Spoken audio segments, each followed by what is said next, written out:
Bonjour, bienvenue sur le plateau de Batijournal TV. Nous sommes à Batimat 2022, porte de Versailles à Paris. C'est le troisième jour et ce matin, nous entamons notre session d'émission avec un matériau noble, l'acier. Et pour en parler avec moi, deux personnes. Peggy Schuller, bonjour. Bonjour. Peggy Schuller, vous êtes responsable développement Arcelor Construction et j'ai oublié un mot. Vous allez me redonner votre fonction exacte. Responsable du business développement. Business développement. À côté de vous, Pascal Bonneau, bonjour. Bonjour. Pascal, vous êtes délégué général de Construire Acier. Je ne vous ai pas demandé de présenter Arcelor, parce qu'on ne présente plus, mais Construire Acier. Construire Acier, très synthétiquement, c'est une association qui regroupe l'ensemble de la filière de la production de la construction métallique en France, depuis la sidérurgie, dont ArcelorMittal bien évidemment, jusqu'au charpentier métallique et même aux métalliers. Alors, ceci dit quand même sur Arcelor, présentez-nous la partie construction. Alors, l'entreprise d'ArcelorMittal Construction est basée sur plusieurs pays en Europe et elle fabrique, cette société, des éléments pour l'enveloppe du bâtiment. Donc essentiellement des produits de bardage et de couverture, des planchers également. Et on lance d'ailleurs depuis peu aussi une activité de préfabrication d'éléments de façade et de balcons. Voilà, vous êtes aussi dans la préfabrication. Voilà, on se lance aussi dans la préfabrication.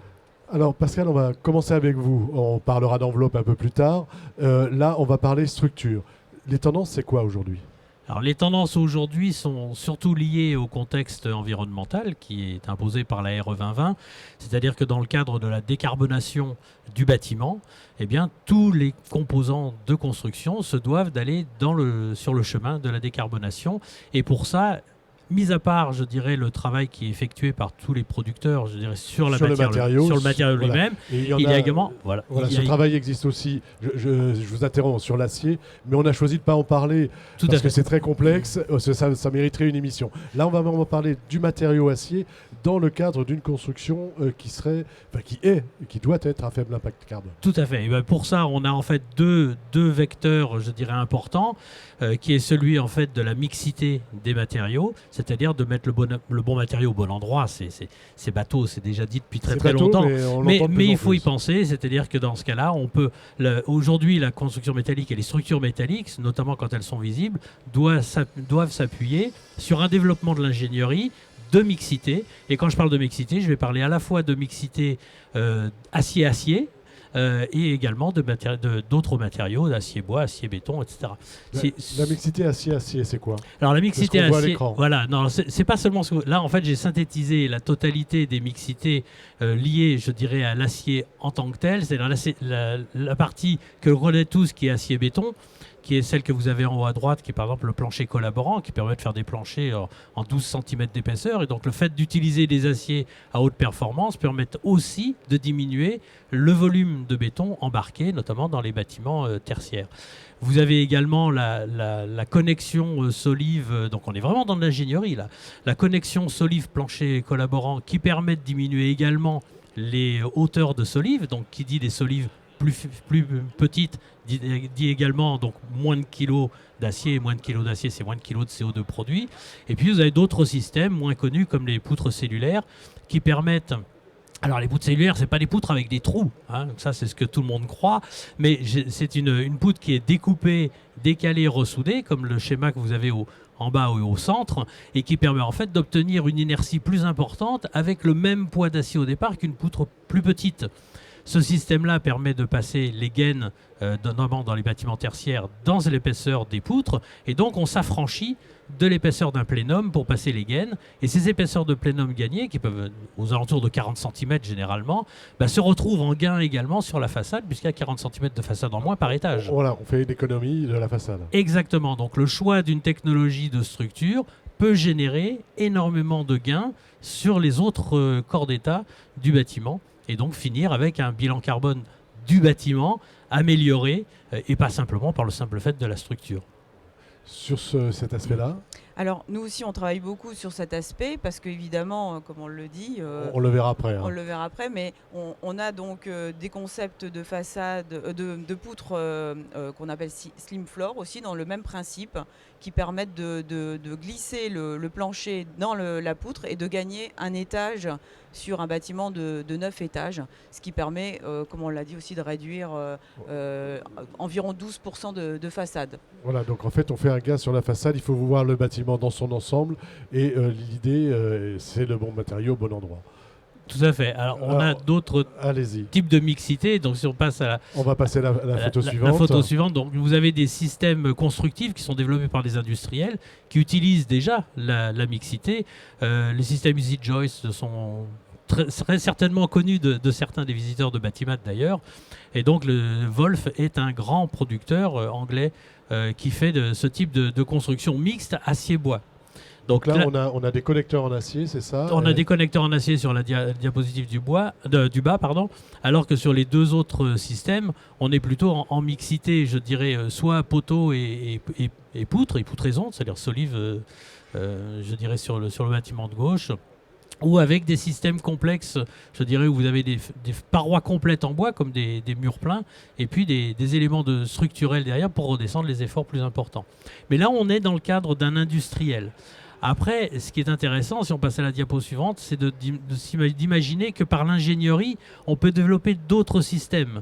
Si je regarde les deux images du haut, la première en haut à gauche est une poutre qui n'est pas vendue par un industriel, mais qui a été fait par le biais de l'ingénierie, où on utilise les parties en traction en utilisant de l'acier et les parties comprimées par des éléments en bois. Et vous avez le même principe à peu près en haut à droite sur des poutres sous-tendues qui sont d'ailleurs magnifiques. Donc on a dans la mixité ici répondu à deux paramètres. Un, l'abaissement du taux carbone sur la réalisation de la structure du bâtiment, et deuxièmement sur l'esthétique, je dirais, du bâtiment. Il y a un côté design aussi sur ce bâtiment. Qui est indubitable. En dessous, on est plutôt sur un système, là encore, industriel, avec lame métallique. Lame métallique et poutre voilà, bois. Ça, qui est très connu aujourd'hui. Bon. Et ça aussi permet de faire diminuer l'impact carbone du bâtiment. C'est-à-dire qu'on se sert vraiment des qualités des deux matériaux. Là. Tout à fait. Alors, après, ce qui est intéressant de savoir aussi, c'est que ce n'est pas nouveau, ce système-là. C'est-à-dire qu'en fait, la mixité a souvent été, et si on passe à la diapo suivante, on le verra, issue, je dirais, d'une volonté architecturale. Ici, on est en 2014, on n'était pas du tout dans la RE 2020. Or, ce système-là, aujourd'hui, embarque en tout cas cette notion, je dirais, d'économie carbone, alors qu'au départ, c'était exclusivement de l'esthétique et l'ingénierie au service de l'esthétique. Maintenant, on va rajouter cette couche CO2 qui est au bénéfice du bâtiment. En gros, on sait faire, on savait déjà faire.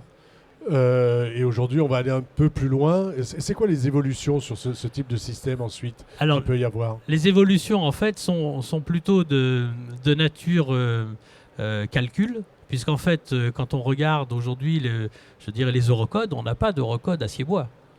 Et donc on sait calculer, mais on ne sait pas vérifier administrativement le résultat des calculs. Qui est ce que l'on sait faire sur les eurocodes béton armé ou comment dirais-je, en construction mixte. Oui. Voilà. Et la dernière image que je voulais vous présenter, qui est quand même intéressante, c'est parce que les anglo-saxons vont très souvent assez loin. On est là encore plus loin dans le temps, puisqu'on remonte en 2002. Mais Perkins et Wills, qui sont des architectes américains, là ils ont travaillé au Canada, ont fait des systèmes où en fait on démarre, je dirais, le calcul de structure en bois lamellé collé. On passe, on voit sur l'image d'en bas à droite, par de l'acier pour reprendre là où les efforts sont les plus importants. Et on termine par les parties comprimées qui sont les voiles béton de cette magnifique passerelle. Là en gros, si on avait dû passer en bois, on aurait été beaucoup trop épais. Et l'acier permet de réduire la section de garder la finesse. De garder la finesse. Tout à fait. Donc le dessiner tout en bois, ça aurait été un non-sens. Ça aurait été compliqué et un non-sens, et à la fois un non-sens technique et esthétique. Tout à fait. Voilà. Donc là, on a quelque chose, on montre bien la mixité des matériaux et l'apport de l'acier pour ce type de sujet. Tout à fait. Et je ne l'avais pas dit tout à l'heure, mais c'est aussi important, quand je dis qu'on a la mixité des aciers, c'est qu'on a des aciers qui ont des nuances différentes, donc ont des performances différentes, et le simple fait d'utiliser ces nuances différentes dans des parties notamment par exemple les poteaux d'immeubles de grande hauteur, permet de diminuer, je dirais, la quantité d'acier embarqué et par voie de conséquence diminuer la production de CO2 pour la réalisation du bâtiment. Merci. Sur ce qui vient d'être dit, vous partagez tout à fait? Entièrement, parce que je pense que c'est vrai qu'il faut absolument associer le bois à l'acier. Il faut savoir mettre les bons matériaux aux bons endroits. Et c'est dommage, à mon sens, de voir des bâtiments parfois tout en bois avec des planchers de 30 cm d'épais, parce que je pense que quelque part, c'est de la consommation de matière inutile, et je trouve que ça ne va pas dans le sens Ça va pas dans le sens de l'histoire, de toute façon. Voilà, exactement. Je répète, j'ai déjà dit à d'autres, mais j'ai eu un architecte ici il n'y a pas longtemps qui nous disait de toute façon notre prochain sujet, c'est l'économie de matière. Donc on y est complètement. Vous avez déjà abordé la question de ce plancher. On va voir des images d'une extension. Donc ça, c'est la polyvalence, le design, les dernières évolutions. C'est un peu le thème de notre émission. L'idée, c'est de voir un peu ce qu'on peut faire avec ce plancher dont vous nous avez parlé tout à l'heure. Voilà. Je pense que réduire le bilan carbone... Et je me suis trompé, je suis parti à l'envers. On va d'abord parler du bâtiment de Lacaton et Vassal, si ça ne vous ennuie pas. Oui, bien sûr. Mais en fait, ce bâtiment et cette rénovation illustrent bien l'envie de rénover et de réhabiliter plutôt que de déconstruire. Parce que ça aussi, c'est un effet important sur la réduction des émissions carbone. Et je pense que Lacaton et Vassal ont exactement compris ce besoin. Ils ont d'ailleurs reçu le prix Pritzker en 2021 pour cette rénovation à Saint-Nazaire. On part d'un bâtiment des années 70 assez tristouné et on vient lui greffer des extensions latérales de loggia et de balcons afin d'agrandir ces logements. Mais aussi, ajouter de l'espace de vie. Voilà, et offrir aussi des espaces extérieurs, qui est, je pense, quelque chose de très très important. Donc on se retrouve avec un bâtiment à la fin qui a une nouvelle façade, des nouvelles fonctionnalités et des mètres carrés supplémentaires. Donc ça, c'est vraiment important. Et répondre aux urgences climatiques, comme le dit Lacaton et Vassal, c'est aussi répondre aux urgences sociales. Voilà.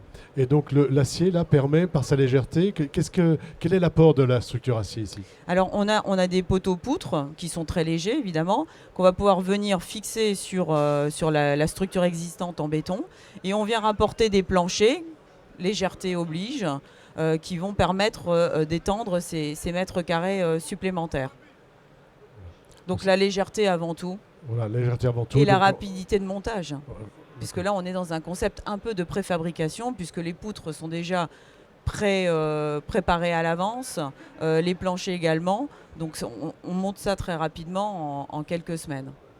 Ça, c'était le premier exemple que vous nous avez apporté.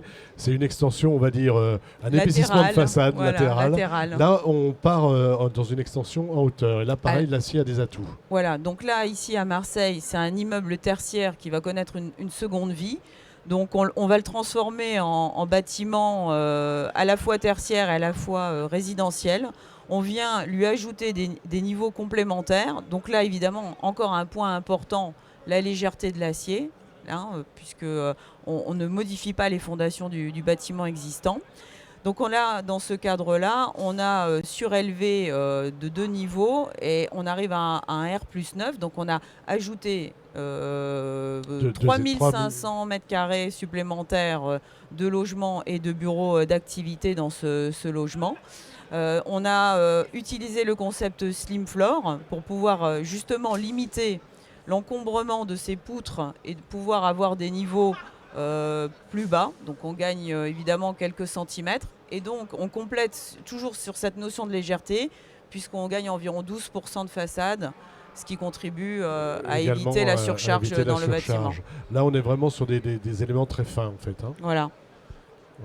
Ça vous inspire quoi, Pascal? Depuis tout à l'heure, j'ai envie de prendre la parole parce que c'est des sujets qui me touche beaucoup, dans la mesure où on arrive dans ces cas-là à densifier la ville et on sait très bien qu'il faut limiter l'étalement urbain, donc on est complètement dans la donne. Et puis surtout, le simple fait qu'au niveau ingénierie, quand on veut faire des extensions, la première problématique, c'est les charges qu'on va appliquer à l'ancien bâtiment. depuis je dirais, sa propre structure jusqu'à ses fondations, et que l'élément prioritaire, c'est comment je fais pour diminuer au maximum cette surcharge. Et ce qui est assez génial avec la construction métallique, alors je dis parce que je suis architecte, donc j'aime tous les matériaux, mais quand je regarde la construction métallique, ce principe de mécanique légère, quelque part, c'est de dire également on n'a pas jamais une solution pour régler la problématique donnée sur le projet, mais on en a plusieurs. Et la complexité, c'est souvent de choisir la meilleure. Pas la bonne, mais la meilleure. Et là, c'était certainement la meilleure. Et là, c'est très certainement la meilleure. J'ai d'autres cas où, typiquement, quand on a un bâtiment, on veut lui mettre 2-3 étages de plus, et en fait, la structure et les fondations ne sont pas capables de la supporter. On est capable de faire le principe, je l'appellerais moi, du tabouret, c'est-à-dire de passer les poteaux, je dirais, en périphérie du bâtiment existant, redescendre sur des fondations entre guillemets minimalistes. Et on peut même, j'ai vu ça sur un bâtiment qui est assez exceptionnel, c'est qu'avoir un poteau qui est suffisamment résistant pour reprendre les charges, mais pour arriver à limiter sa section, on fait reprendre le flambement. Alors là, je suis vraiment très technique. Oui, on fait reprendre, on fait reprendre le flambement possible du poteau par le voile. C'est-à-dire qu'en fait, le voile béton qui ne pouvait pas supporter la structure peut quand même reprendre quelques efforts. Et donc, on fait bien collaborer les deux matériaux encore ensemble, le voile ancien existant et le poteau avec des hautes limites d'élasticité, par exemple. C'est exceptionnel. C'est exceptionnel. Un vrai défenseur de l'acier. Hein. Donc, on va parler design. On a terminé sur ce bâtiment ? Oui. Allons-y sur le design maintenant, parce que l'acier, c'est aussi l'enveloppe du bâtiment. Exactement. Et il y a des tendances assez fortes en ce moment, et des propositions assez intéressantes en termes de système. Allons-y. Alors, je pense que la tendance, elle passe par la teinte, mais aussi par les formes. Donc ici, on voit un ajout complémentaire d'un bâtiment autour d'un bâtiment historique. Et là, on voit bien encore que la mixité, c'est aussi cette combinaison architecturale de modernité et d'ancien. Donc là, on est sur un bâtiment aux teintes dorées. Donc, les teintes dorées sont très à la mode en ce moment, donc les beiges, les dorés, les irisés. Je pense que c'est on joue avec la lumière, c'est ça ? Alors on joue avec la lumière. Je pense aussi que ça se marie très bien avec l'ancien, donc les bâtiments anciens. Et comme on essaye soit de surélever, soit d'associer, on a cette combinaison de couleurs qui va très bien dans ces bâtiments historiques. Donc là, on est sur des bâtiments, une façade très rythmée avec un nouveau profil qu'on appelle Crénéo, qui a une onde très carrée. Et ce profil, bon, ici on est sur une régularité de cette onde, mais il est déclinable dans des versions très différentes, c'est-à-dire qu'on va on va choisir la taille, la hauteur et la largeur de l'onde, ce qui va permettre de faire un effet code barre, si on veut, à la façade et de personnaliser vraiment l'architecture complète. J'ai le choix. Voilà. Alors ensuite, on va voir un autre... Alors c'est aussi un produit sur une architecture très exceptionnelle. Là, on est aux Pays-Bas. On est toujours dans ces teintes gold. Et on a ce profil de forme pyramidale. De la même manière, l'archi peut vraiment choisir la forme de son onde. Donc ça, ce sont des profils qui sont pliés. Hein. Donc on a cette liberté de choix, de forme, de rythme, soit resserrer, soit élargir le rythme de ces pyramides. Et évidemment, toujours cette teinte toujours dorée. La chaîne dorée, gold. Toujours gold. Ça a l'air de vous étonner. Mais c'est surprenant, mais c'est une tendance qui dure depuis plusieurs années. Et d'ailleurs, on a décliné toute une gamme de produits dans les teintes beige et dorées, parce que c'est vraiment, une forte demande. Forte demande. Ouais. Alors, pour le suivant... Alors, après, on reste toujours aussi sur les teintes grises et noires, hein, qui est quand même aussi une demande qui reste toutefois très classique. Et là, pour mixer un peu aussi toujours cette idée de doré et de noirceur, on a imaginé avec nos fournisseurs de peinture un noir qui est verni avec des paillettes dorées, et donc qui permet une certaine iridescence de ce noir. On peut le voir légèrement doré dans un angle et bien noir quand on est face au produit. Donc aussi des choses nouvelles qu'on ne voyait pas jusqu'à présent. et qui sont très demandés par les architectes d'aujourd'hui. Aujourd'hui, le noir. Mais en même temps, le noir, aujourd'hui, il va avoir de moins en moins le vent en poupe si on doit construire avec un peu de blanc pour éviter les îlots de chaleur. C'est vrai. Néanmoins, quand on est dans le système de bardage sous forme d'ITE, on a toujours cette lame d'air qui permet de ventiler aussi et qui est un des avantages aussi on évacue la chaleur. d'utiliser l'acier, hein, même sur du béton d'ailleurs. On peut très bien utiliser l'acier avec un isolant et ce système d'ITE parce que ça contribue à rafraîchir la façade du bâtiment. Et tout ce qu'on a vu là est compatible avec de l'ossature bois, avec du béton, enfin avec tous les éléments et des structures acier. Bien sûr. L'acier sert aussi de pare-pluie, hein, donc il est très utilisé sur les façades en bois. Alors, on y va pour la suite. Alors, on est aussi là, j'ai voulu illustrer la toiture, donc avec le joint debout, qui est aussi une tendance qui se voit à la fois en façade et en toiture. Et donc là, on a illustré et choisi de montrer un nouveau produit qui est un panneau sandwich de toiture, mais au look et au montage de type joint debout. Donc on a un vrai emboîtement joint debout de ce panneau sandwich. Voilà, et le panneau sandwich, différentes longueurs que je peux venir appliquer. Exactement, donc avec une mousse polyuréthane isolante qui permet d'assurer en plus une isolation.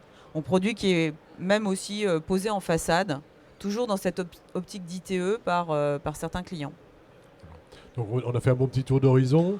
Voilà, sur les dernières tendances, on va dire acier en façade et acier en structure. Est-ce que vous voulez une petite conclusion ? Conclusion non, mais un petit point à apporter aussi. Alors c'est vrai que je suis toujours très technique, mais je pense que l'architecture embarque aussi la technologie. Et aujourd'hui, il y a notamment dans les revêtements laqués sur les produits d'ArcelorMittal, mais très certainement aussi d'autres producteurs. Il y a également un allongement de la durée de vie très significative, ce qui fait que quand on fait le bilan, là encore, environnemental d'un bâtiment, on va repousser, je dirais, la maintenance et on va donc contribuer, alors ce coup-ci dans le volet B de l'analyse du cycle de vie, on va repousser, je dirais, les effets de maintenance et donc retarder, je dirais, les productions de CO2. Merci. Vous avez le mot de la fin. Eh bien, je pense que cette interview nous a bien montré que la mixité, c'était une chose importante. Je pense qu'il faut vraiment aller dans ce sens. Il faut mixer l'acier, que ce soit en façade ou en structure, avec le bois et le béton. Et je suis persuadée que les architectes ont très bien compris ce besoin. Et il reste encore maintenant à convaincre aussi les maîtres d'ouvrage. Les maîtres d'ouvrage à y aller. Voilà. Les architectes, vos collègues, sont convaincus ? Oui, ils sont convaincus. Depuis longtemps, ce qui leur manquait très souvent, c'était je dirais notamment des bureaux d'études capables de s'embarquer là-dedans. Et puis également, je dirais, l'organisation même des marchés qui fait que construire tout acier ou construire tout béton, c'est une habitude. Et là, on est obligé de faire un petit peu marche arrière. Et en tout cas, de s'ouvrir. De réfléchir autrement. Oui, mais non, on le faisait avant. On le faisait avant, d'accord. En fait, on le faisait avant. On ne faisait pas une cathédrale monomatériaux. Pas de cathédrale monomatériaux, ce sera le mot de la fin. Merci. Une émission à retrouver donc sur notre site Batijournal TV, ainsi que toutes les émissions que nous tournons ici sur Batimat 2022 et sur le site de notre partenaire France Bois Forêt et de nos partenaires magazines que sont 5 Façades, Planète Bâtiment, Wood Surfer et Atrium. Merci à vous. Merci à vous.